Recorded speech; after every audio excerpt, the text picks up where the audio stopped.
നമസ്കാരം. ഏവർക്കും pre market റിപ്പോർട്ട്സുകളിലേക്ക് സ്വാഗതം. ഇന്ന് മാർച്ച് 11, 2026 ബുധൻ. ഇന്നു മുതൽ നമ്മൾ നിഫ്റ്റിയുടെ മൂന്നാമത്തെ ആഴ്ചയിലേക്ക് കടക്കുകയാണ്. ഇന്നുകൊണ്ട് നിഫ്റ്റിയുടെ അടുത്ത ആഴ്ചയിലേക്കുള്ള വീക്ക്ലി കോൺട്രാക്ട്സിലെ ഏകദേശം ഓപ്പൺ ഇൻട്രസ്റ്റുകളൊക്കെ ക്രിയേറ്റ് ചെയ്യപ്പെടുകയും ചെയ്യും. US പ്രസിഡന്റ് ട്രംപിന്റെ ഭാഗത്ത് നിന്നും വെസ്റ്റ് ഏഷ്യൻ പ്രശ്നങ്ങൾ അടുത്തായി തന്നെ പരിഹരിക്കപ്പെടുമെന്നുള്ള പ്രഖ്യാപനം വന്നതിനെ തുടർന്ന് ഇന്നലെ ഗ്ലോബൽ മാർക്കറ്റിന് എന്ന പോലെ തന്നെ ഇന്ത്യൻ മാർക്കറ്റിനും റീബൗണ്ട് നടത്തുവാൻ സാധിച്ചു. തൽഫലമായി തുടർച്ചയായി 2 ട്രേഡിംഗ് സെഷനുകളിലെ അതിശക്തമായ നഷ്ടത്തിന് ശേഷം ഇന്നലെ നേട്ടത്തോടുകൂടി തന്നെ വ്യാപാരം അവസാനിപ്പിക്കുവാനും സാധിച്ചു. എങ്കിലും വിദേശ ധനകാര്യ സ്ഥാപനങ്ങൾ ഇന്നലെ വീണ്ടും ഇന്ത്യൻ ക്യാഷ് മാർക്കറ്റിൽ 4672.64 കോടി രൂപയ്ക്ക് സെല്ലിംഗ് തുടരുകയാണ് ഉണ്ടായത്. എന്നാൽ അതേസമയം ആഭ്യന്തര ധനകാര്യ സ്ഥാപനങ്ങൾ 6333.26 കോടി രൂപയ്ക്ക് ബൈയിങ്ങും തുടരുകയുണ്ടായി. ഇന്നത്തെ നമ്മുടെ മാർക്കറ്റിലേക്ക് സ്പെസിഫിക് ആയിട്ട് വന്നു കഴിയുമ്പോൾ അനലിസ്റ്റുകളുടെയും എക്സ്പെർട്ടുകളുടെയും അഭിപ്രായങ്ങൾ പ്രകാരം നിഫ്റ്റിക്ക് ഇനി മുന്നോട്ടൊരു പ്രയാണം സാധ്യമാകണമെങ്കിൽ അതിശക്തമായ ബൈയിങ് ഇൻട്രസ്റ്റ് ഉടലെടുക്കേണ്ടതായിട്ടുണ്ട്. അങ്ങനെ അതിശക്തമായ ബൈയിങ് ഇൻട്രസ്റ്റ് ഉടലെടുക്കുകയാണെങ്കിൽ 24,300, 24,500 എന്നീ ലെവലുകളിൽ ഒരു പക്ഷേ അതിശക്തമായ റെസിസ്റ്റൻസും നേരിടേണ്ടതായിട്ട് വന്നേക്കാം. ഈ 2 ലെവലുകളും അതിശക്തമായി മറികടന്നുകൊണ്ട് 24,500 എന്ന ലെവലിന് മുകളിലായിട്ട് നിലനിൽക്കുവാൻ സാധിക്കുകയാണെങ്കിൽ തുടർന്ന് 24,700 എന്ന ലെവലിലേക്കുള്ള നിഫ്റ്റിയുടെ പ്രയാണവും തള്ളിക്കളയാനാവുകയുമില്ല. എന്നാൽ അതേസമയം നിഫ്റ്റിയെ സംബന്ധിച്ചിടത്തോളം ഇന്ന് ഡൗൺ സൈഡിലേക്ക് 24,000 എന്ന ലെവൽ സൈക്കോളജിക്കൽ മാത്രമല്ല ഇമ്മീഡിയറ്റ് സപ്പോർട്ട് കൂടിയാണ്. തുടർന്ന് 23,800 എന്ന ലെവൽ ഡൗൺ സൈഡിലേക്ക് ക്രൂഷ്യലുമാണ്. പ്രത്യേകം ശ്രദ്ധിക്കുക, ഇത് ട്രേഡ് റെക്കമെൻഡേഷൻ അല്ല, അനലിസ്റ്റുകളുടെ എക്സ്പെർട്ടുകളുടെ അഭിപ്രായങ്ങൾ മാത്രമാണ്. എഡ്യൂക്കേഷൻ പേർപ്പസിനു വേണ്ടിയിട്ടാണ് ഈ ലെവലുകൾ വിശദീകരിക്കുകയും ഉണ്ടായത്. ഇന്നലെ നമ്മുടെ മാർക്കറ്റ് അടച്ചതിന് ശേഷം വെസ്റ്റ് ഏഷ്യൻ പ്രശ്നങ്ങൾക്ക് കാര്യമായ ഡെവലപ്മെന്റ്സുകളൊന്നും തന്നെ വന്നിട്ടില്ല. ആകെ Russian president Vladimir Putin Iran president പെസസ്കിയാനുമായിട്ട് ഫോൺ സംഭാഷണത്തിൽ ഏർപ്പെടുകയുണ്ടായി. ഇതിന് പ്രകാരം നിലവിൽ നടന്നുകൊണ്ടിരിക്കുന്ന സംഘർഷം ലഘൂകരിക്കണമെന്ന് ഇറാൻ പ്രസിഡന്റിനോട് റഷ്യൻ പ്രസിഡന്റ് അഭ്യർത്ഥിക്കുകയും ചെയ്തു. ഇന്ന് ഇന്ത്യയിൽ നിന്നും പ്രധാനപ്പെട്ട മാക്രോ ഇക്കണോമിക് ഡാറ്റകളുടെ റിലീസ് ഒന്നും തന്നെയില്ല. ഇന്നലെ യുഎസിൽ നിന്നും വൈകുന്നേരം ഇന്ത്യൻ സമയം 7:30 റിലീസ് ചെയ്യപ്പെട്ട ഫെബ്രുവരി മാസത്തെ എക്സിസ്റ്റിംഗ് ഹോം സെയിൽസ് ഡാറ്റ നിലവിൽ തുടർന്നുകൊണ്ടിരുന്ന ഡൗൺ ട്രെൻഡിനെ ബ്രേക്ക് ചെയ്തുകൊണ്ട് സർപ്രൈസ് ആയിട്ടുള്ള റിസൾട്ട് ആണ് റിലീസ് ചെയ്യുകയും ഉണ്ടായത്. ജനുവരി മാസത്തെ വെച്ച് നോക്കുമ്പോൾ 1.7% ഉയർച്ചയാണ് ഫെബ്രുവരിയിലെ എക്സിസ്റ്റിംഗ് ഹോം സെയിൽസ് ഡാറ്റയിൽ റിപ്പോർട്ട് ചെയ്യുകയും ഉണ്ടായത്. ഇന്നത്തെ പ്രധാനപ്പെട്ട ഗ്ലോബൽ ഇവന്റുകളിൽ വൈകുന്നേരം നമ്മുടെ മാർക്കറ്റ് അടച്ചതിന് ശേഷം 6 മണിയോടുകൂടി യുഎസിൽ നിന്നും ഫെബ്രുവരി മാസത്തെ വിവിധ തരത്തിലുള്ള ഇൻഫ്ലേഷൻ ഡാറ്റയുടെ റിലീസ് നടക്കാനുണ്ട്.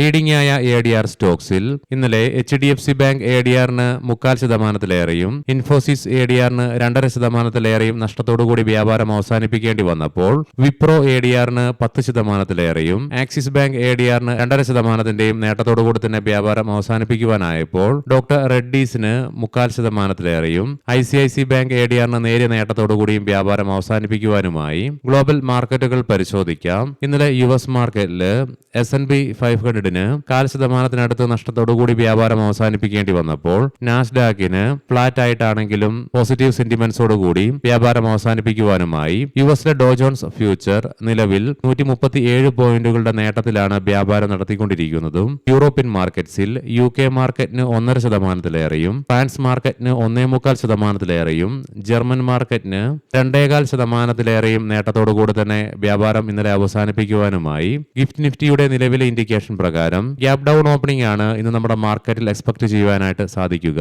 ഏഷ്യൻ മാർക്കറ്റ്സിൽ ജപ്പാൻ മാർക്കറ്റ് 2%, കൊറിയൻ മാർക്കറ്റ് 2.5% നേട്ടത്തോടു കൂടിയിട്ടാണ് ഇന്ന് വ്യാപാരം ആരംഭിച്ചിരിക്കുന്നത്. കൊമോഡിറ്റിയിലേക്ക് വന്നു കഴിയുമ്പോൾ ബ്രെന്റ് ക്രൂഡിന്റെയും ക്രൂഡ് ഓയിലിന്റെ വില ഇന്നലെ നമ്മുടെ മാർക്കറ്റ് അടച്ചതിന് ശേഷം വീണ്ടും ഇടിവ് രേഖപ്പെടുത്തി. തൽഫലമായി ബ്രെന്റ് ക്രൂഡിന്റെ വില $87.70 പെർ ബാരൽ എന്ന നിലയിലേക്കും ക്രൂഡ് ഓയിലിന്റെ വില $83.14 പെർ ബാരൽ എന്ന നിലയിലേക്കും എത്തിച്ചേർന്നു. ഗോൾഡിന്റെ വിലയിൽ അതേസമയം നേരിയ ഉയർച്ച തന്നെയാണ് അനുഭവപ്പെടുന്നത്. $5,209.03 പെർ ഔൺസ് എന്ന നിലയിലായിട്ടാണ് ഗോൾഡിൽ വ്യാപാരം നടന്നുകൊണ്ടിരിക്കുന്നതും. അതേസമയം സിൽവറിലും 0.25% ഇടിവാണ് അനുഭവപ്പെടുന്നത്. $88.96 പെർ ഔൺസ് എന്ന നിലയിലായിട്ടാണ് സിൽവറിലും വ്യാപാരം നടന്നുകൊണ്ടിരിക്കുന്നത്. ഇനി നമുക്ക് നിഫ്റ്റിയുടെയും ബാങ്ക് നിഫ്റ്റിയുടെയും ടെക്നിക്കൽസിലേക്ക് പ്രവേശിക്കാം. നിഫ്റ്റിയുടെ PCR 0.88 എന്ന നിലയിലും മാക്സ് പെയിൻ 24,300 എന്ന ലെവലിലുമായിട്ട് നിലകൊള്ളുന്നു.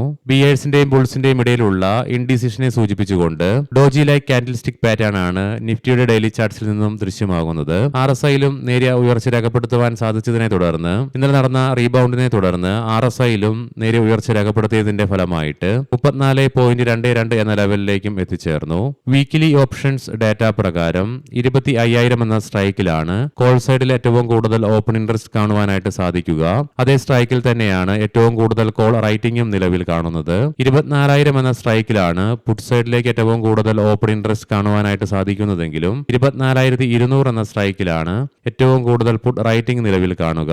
ബാങ്ക് നിഫ്റ്റിയുടെ PCR 0.81 എന്ന നിലയിലും മാക്സ് പെയിൻ 59,000 എന്ന ലെവലിലുമായിട്ട് നിലകൊള്ളുന്നു. റീബൗണ്ടിനെ തുടർന്ന് ബാങ്ക് നിഫ്റ്റിയുടെ ഡെയിലി ചാർട്ട്സിൽ നിന്നും ബുള്ളിഷ് ക്യാൻഡിൽ തന്നെയാണ് കാണുവാനായിട്ട് സാധിക്കുക. എങ്കിലും ബാങ്ക് നിഫ്റ്റിക്ക് അതിന്റെ എല്ലാ കീ മൂവിംഗ് ആവറേജുകളുടെ താഴെയായിട്ടും വ്യാപാരം അവസാനിപ്പിച്ച് തുടരേണ്ടതായിട്ടും വന്നു. മാത്രമല്ല RSIയിലും ഉയർച്ച രേഖപ്പെടുത്തുന്നതിന്റെ ഫലമായിട്ട് 33.24 എന്ന ലെവലിലേക്കും എത്തിച്ചേർന്നു. മന്ത്ലി ഓപ്ഷൻസ് ഡാറ്റ പ്രകാരം 58,000 എന്ന സ്ട്രൈക്കിലാണ് കോൾ സൈഡിൽ ഏറ്റവും കൂടുതൽ ഓപ്പൺ ഇൻട്രസ്റ്റ് കാണുവാൻ സാധിക്കുന്നതെങ്കിലും 57,000 എന്ന സ്ട്രൈക്കിലാണ് ഏറ്റവും കൂടുതൽ കോൾ റൈറ്റിംഗ് നിലവിൽ കാണുന്നത്. അതേസമയം 56,000 എന്ന സ്ട്രൈക്കിലാണ് പുട്ട് സൈഡിലേക്ക് ഏറ്റവും കൂടുതൽ ഓപ്പൺ ഇൻട്രസ്റ്റ് കാണുവാനായിട്ട് സാധിക്കുന്നതെങ്കിലും 57,000 എന്ന സ്ട്രൈക്കിലായിട്ടാണ് ഏറ്റവും കൂടുതൽ പുട്ട് റൈറ്റിംഗ് നിലവിൽ കാണുക. ഇനി നമുക്ക് ഇന്നത്തെ പ്രധാനപ്പെട്ട സ്റ്റോക്കിംഗ് ന്യൂസുകൾ പരിശോധിക്കാം. മുൻകൂട്ടി ഓർമ്മിപ്പിച്ചുകൊള്ളട്ടെ, ഇത് ഒരു ബൈ ഓർ സെൽ റെക്കമെൻഡേഷൻ അല്ല. ഇൻഫോസിസ്, ഇൻകോറയുടെ ആഗോള വിതരണ ശൃംഖല പ്രവർത്തനങ്ങളിൽ ഉടനീളം ആർട്ടിഫിഷ്യൽ ഇന്റലിജൻസ് ഉപയോഗം പ്രോത്സാഹിപ്പിക്കുന്നതിനായി ഇൻകോറയുമായി ഒരു തന്ത്രപരമായ സഹകരണം കമ്പനി പ്രഖ്യാപിച്ചു.